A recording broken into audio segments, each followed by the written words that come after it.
সপ্তাহখানেক হলো আদ্র একদম স্বাভাবিক আচরণ করতে লাগলো পরিবারের সবার সাথে। বাবার সাথে বিজনেসে জয়েন করলো। 4 দিন হলো সে তার বাবার সাথে অফিসেও যাচ্ছে। আদ্রর মা মনে মনে খুশি হলো ছেলের এই পরিবর্তনে। আদ্র অবশ্য মায়ের খুশি দেখে হাসে। মাকে সে ভালোবাসে, ছোটবেলা থেকেই ভালোবাসে। মোহুর বিষয়ে মায়ের সাথে অনেক রাগ অভিমান হয়েছে, এটা যেমন ঠিক, তেমনি রাগ অভিমান হলেও মায়ের প্রতি ভালোবাসা কমেনি, এটাও ঠিক। আদ্র রাতে বাসায় ফিরে কফি নিল, মায়ের সাথে কথা বলল, অতঃপর নিজের রুমে গেল। চেয়ারে গা এলিয়ে কতটাক্ষণ চোখ বুজে থেকে সে তপ্ত শ্বাস ফেলল। পকেট থেকে ফোনটা তুলে কিছুক্ষণ আগের আসা কল থেকেই নাম্বারটা বের করলো। ওপাশ থেকে কল তুললো। অনেকটা সময় পরে কেউ বলল, মিস্টার আদ্র, এত রাতে কল দিলেন? দিনকাল ভালো গেল তো? আদ্র কিছুটা সময় চুপ থাকে। এহসানের সাথে তার আজকেই একটা মিটিং হয়েছে। আদ্রদের কোম্পানি থেকেই একটা অফার দেওয়া হয়েছে এহসান কোম্পানিকে। মূলত অফার তো শুধু আদ্রর চোখে সূচনার ইঙ্গিত। অতঃপর হুট করেই হাসলো আদ্র। হেসে ঠোঁট গোল করে বলল, মিস্টার এহসান, আপনার কি অবস্থা তাই বলুন। দিনকাল তো আপনার ভালোই যাওয়ার কথা, রাইট? মিস্টার এহসান বিনিময়ে হাসলেন। আদ্রকে শোধালো, আপনার কি খারাপ যাচ্ছে নাকি মিস্টার আদ্র? আদ্র আফসোস করে হাসলো, জানালো, খুব খারাপ। আপনি মহাশয় তো আমার লাইফটাই লস করে দিলেন। বিজনেসম্যানদের শুধু বিজনেসে লস হওয়াটাকেই গুরুত্ব দিতে হয় মিস্টার আদ্র। বাকি সব লস তো বিজনেস লসের কাছে পানি ভাত।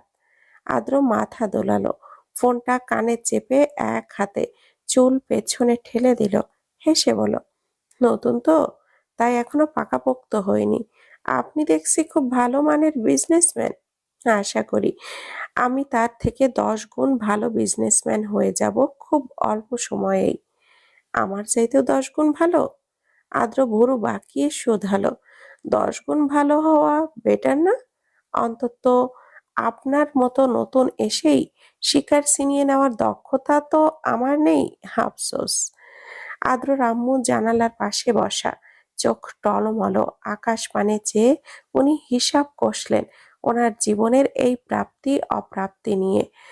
সেই অনেক কাল আগে পরিবার আপনজন সব ছেড়ে ভালোবাসার জন্য ছুটে আসা, বিয়ে করা, অতঃপর একটা পুরুষের যত্নে ভালোবাসায় এতগুলো বছর পার করা, অতঃপর অতঃপর যে পুরুষের ভালোবাসায় সে এতগুলো বছর কাটালো, একটা সংসার সাজালো, হুট করে সেই পুরুষের ভালোবাসায় তার সন্দেহ জাগলো। হুট করেই মনে হলো এই সম্পূর্ণ জীবনের প্রাপ্তি শূন্য, কেবলই শূন্য। আদ্রর মা ছোট্ট শ্বাস ফেলেন। ততক্ষণে ঘরে আদ্র এসেছে। একবার ছোট ছোট চোখ করে ঘরে তাকালো। এক পাশে একটা ফুলদানি ভেঙে গুড়িয়ে আছে, অপর পাশে আলমারির সব কাপড় ছুঁড়ে রাখা। আদ্র মায়ের পাশে গেল, ডাক দিল, আম্মু। আদ্রর মা শুনল, তৎক্ষণাৎ ছেলের ডাক শুনে ফিরলও অস্পষ্ট স্বরে জানালো, কি? আদ্র তাকালো। মায়ের কপালে খুব সূক্ষ্ম একটা আঘাতের চিহ্ন, তবে রক্ত পড়ছে। বয়ে এসে তা ভুরুতে যোগ নিয়েছে। আদ্র মুহূর্তেই বলল, তোমার কপালে আঘাত কেন আম্মু?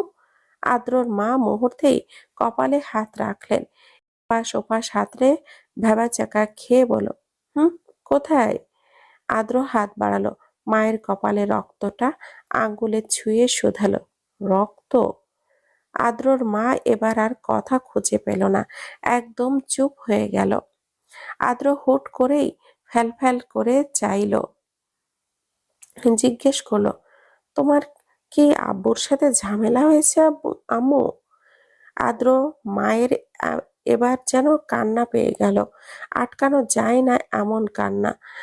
আমাদের যখন হৃদয় ভেঙে আসে, ঠিক তখনই আশ্রয় পাওয়ার মতো একজোড়া হাত হলেই আমরা লোভী হয়ে উঠি। নিজের বয়স, পরিপক্কতা সব ভুলে আমরা ওই আশ্রয়ে নরম মনকে প্রকাশ করেই ফেলি।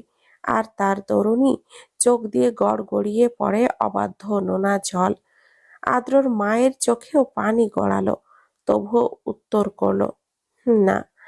আদ্র ছোট্ট শ্বাস ফেললো, দরজার দিকে একবার চেয়ে জিজ্ঞেস করলো, আব্বু কোথায়?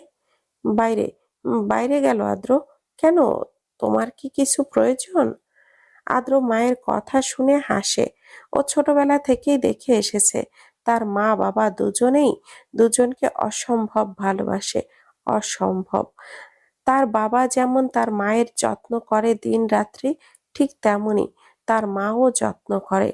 সে এই দুইজনকে দেখেই পারফেক্ট কাপল সম্বোধনটার অর্থ বুঝেছে। তাই হাসলো ও। এরকম ঝগড়া ওর মা বাবা কত করেছে, আবার সকাল হলেই মিটে গিয়েছে। সকাল হলেই দেখা যাবে একজন আরেকজনের ছাড়া কিছুই বুঝছে না। আদ্র হাসে, মাকে জিজ্ঞেস করে, না, তোমরা কি নিয়ে ঝামেলা করলে? কিছু নিয়ে নয় বাবা। আদ্র ভাবলো, প্রতিবারের ঝগড়ার মতো এবারের ঝগড়াটাও খুবই সামান্য কারণেই, খুবই সামান্য ঝগড়া।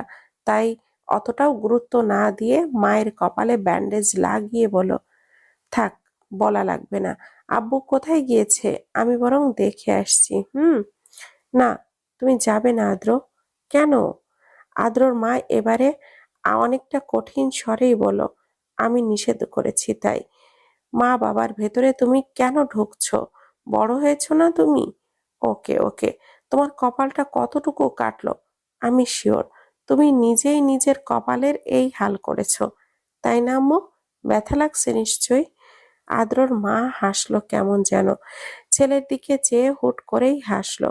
মায়ের ব্যথাটা যেমন তোমার কাছে ব্যথা বলে মনে হচ্ছে না আদ্র, ঠিক সেইভাবেই তোমার ঘরে থাকা মেয়েটার ব্যথাও যদি তুমি ব্যথা বলে মেনে নিতে, তাহলে আজ তোমার আম্মুর এই ব্যথাটা পেতে পেতে হতো না। কথাই বলে না, মা বাবার পাপের ফল সন্তানরা পায়।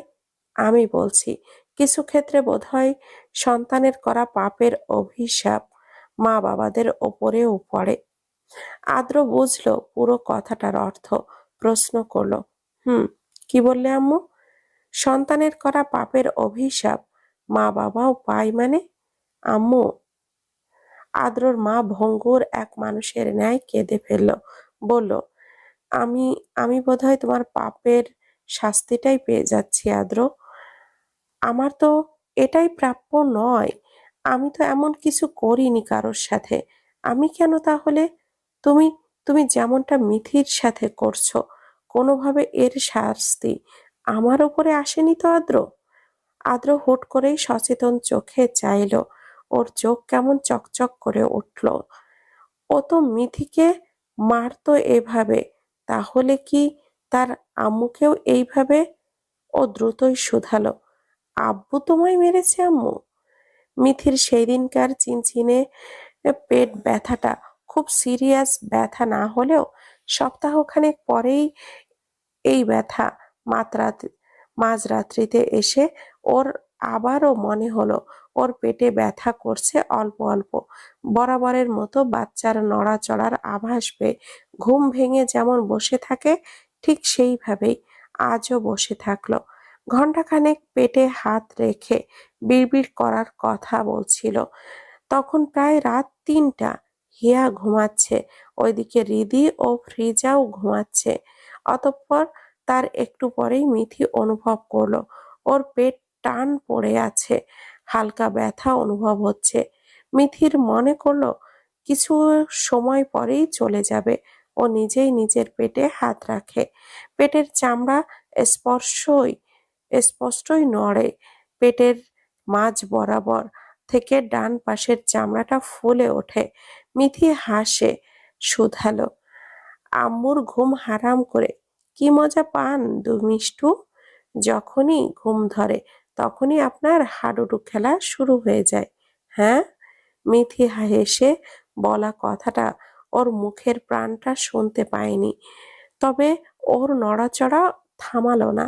মিথির মনে হচ্ছে ভেতরে যে আসলেই ফুটবল খেলছে। শুধু ফুটবল এ বয় নয়, খেলোয়াড় হবে অভাব।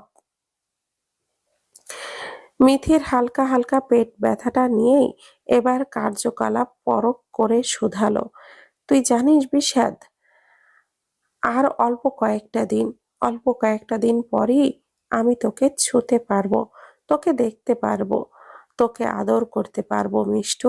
তুই আমার আদর, এত্ত এত্ত আদর। ফের পর মুহূর্তে মিথির মন খারাপ করলো। মন খারাপি ভঙ্গিতে পেটের ওপরে ভেসে ওঠা গোল বলের মতো তার ছোট্ট প্রাণের অংশটায় হাত বুলিয়ে সে মিষ্টি হাসলো, বলল, মা হতে গেলে অনেক দীর্ঘ অপেক্ষা করতে হয়, জানতে হয় মিষ্টু। এই যে রোজ অপেক্ষা করছি, রোজ মানে মনে হচ্ছে তুই কবে আসবি, কবে আসবি, তোমাকে ছোঁয়াবো, ছোঁয়ার, দেখার, আদর করার এই তীব্র ইচ্ছাটাকে বহু কষ্টে দমিয়ে রেখেছি প্রাণ। তোমার আম্মু রোজ রোজ তোমার জন্য অনেক অনেক আদর জমিয়ে রাখছে, যাতে তুমি আসলেই তোমাকে আদরে ভরপুর করে দিতে পারি। তুমি শীঘ্রই চলে আসো। আম্মুকে এত অপেক্ষা করিয়ে লাভ কি? কি হচ্ছে বলো? মিথির হালকা হালকা পেট ব্যথাটা কিছুটা সময় পরই যেন একটু বাড়লো। মিথির কেমন যেন হাঁসফাঁস হাঁসফাঁস লাগলো, সারা শরীরে ঘাম দিল, নিঃশ্বাস নিতেও এক অস্বস্তি হচ্ছে যেন। মিথি ধীর পায়ে উঠে একবার ওয়াশরুমে গিয়ে কয়েক পা হাঁটলো। আগেরবার যেমন চিনচিনে ব্যথা হচ্ছিল, ভাবলো এবারও তেমনই, হয়তো এমনি ব্যথাটা চলে যাবে। অথচ ব্যথার মাত্রা ঘন্টা দেড় পার হওয়ার পরও বোধহয় আরো বাড়ল। শত যন্ত্রণাও সহ্য করতে পারা মিথিও যেন এই ব্যথাটা কেন জানি আর সহ্য হচ্ছিল না, কষ্ট হচ্ছে। মিথি বহু কষ্টে বসে নিজের পেটে হাত রাখে, আবারও হিয়াকে বলবে বলবে বলেও সহ্য করে থাকার চেষ্টা করে চালালো, কারণ সবাই ঘুমোচ্ছে এবং এখন রাত। মিথি কিছুটা সময় পর বাচ্চার উপস্থিতি আবারও পেটের চামড়ার ওপর দিয়ে বুঝেই ও দাঁতে দাঁত চাপলো। ব্যথা ক্রমশ বাড়ছে, সহ্য সীমারই বোধহয় বাইরে পৌঁছালো। মিথি কিছুটা জোরে জোরে শ্বাস টেনে বলল, মিষ্টি, তুমি কি আমায় ব্যথা দিচ্ছ? তোমার নড়াচড়ার জন্যই কি এমন হচ্ছে? কিন্তু অন্যদিন নড়াচড়া করলে তো একটু ব্যথা হলেও আমি সহ্য করে নিই মিষ্টি। আজকের ব্যাপারটা